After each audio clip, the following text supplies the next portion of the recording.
ঘটনাটা আমার আম্মুর কাছ থেকে শোনা। আম্মু তখন অনেক ছোট। আমি আম্মুর হয়ে বলছি।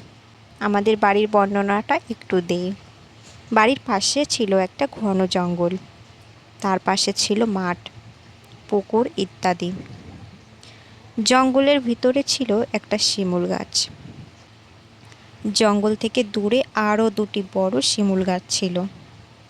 গাছগুলোকে সবাই ভুতুড়ে গাছ বলেই জানতো। এবার ঘটনায় আসি। আমার বয়স তখন 13 কি 14 হবে। আমরা এবং আমাদের চাচা কাকারা একসাথে থাকতাম। আমার এক চাচির সারা শরীরে অনেক ব্যথা ছিল, যে জন্য সে একা একা চলাচল করতে পারতো না। সে কোথাও গেলে তার সাথে একজনকে যেতে হতো। একদিন রাতের বেলা সে বাথরুমে যেতে চাইলে আমি তার সাথেই যাই। গ্রামে সাধারণত বাথরুম থাকে বাড়ি থেকে অনেক দূর। আমাদের বাথরুমটা ছিল জঙ্গলের দিকে। আমি চাচিকে ধরে ধরে নিয়ে গেলাম বাথরুমের দিকে।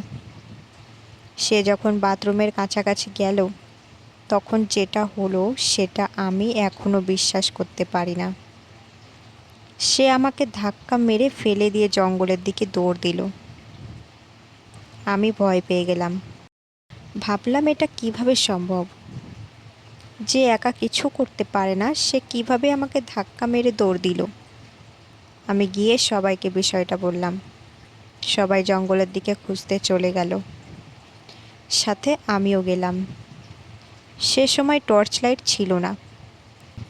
সবাই মোমবাতি কুপি সাথে নিয়ে গেল।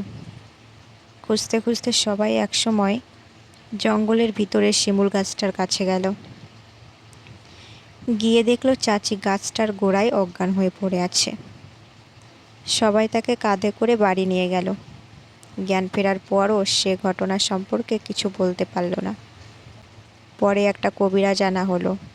তারপর কবিরাজ যেটা বলল সেটা হলো, এই বাড়িতে একটা ভালো জিন এবং ওই শিমুল গাছটা একটা খারাপ জিন বসবাস করে। শিমুল গাছটার জিন সবার অমঙ্গল করতে চায় এবং বাড়ির জিন তার খারাপ কাজে বাধা দেয়। খারাপ জিন আমার চাচিকে মেরে ফেলতে চেয়েছিল। সেজন্য তাকে বাথরুমের সামনে থেকে ধরে নিয়ে গিয়েছিল। খারাপ জিনটা যদি চাচিকে গাছের উপর তুলতে পারত, তাহলে চাচিকে বাঁচানো যেত না। ভালো জিন চাচিকে গাছের উপরে তুলতে দেয়নি এবং তাকে মারতে দেয়নি। ভুতুড়ে এই কাহিনীটি কেমন লাগলে অবশ্যই কমেন্ট করে জানাবেন। আর ভালো লাগলে ভিডিওটি লাইক করে চ্যানেলটি সাবস্ক্রাইব করতে একদমই ভুলবেন না। Thank you so much. দেখা হচ্ছে পরবর্তী কোনো ভিডিওর সঙ্গে।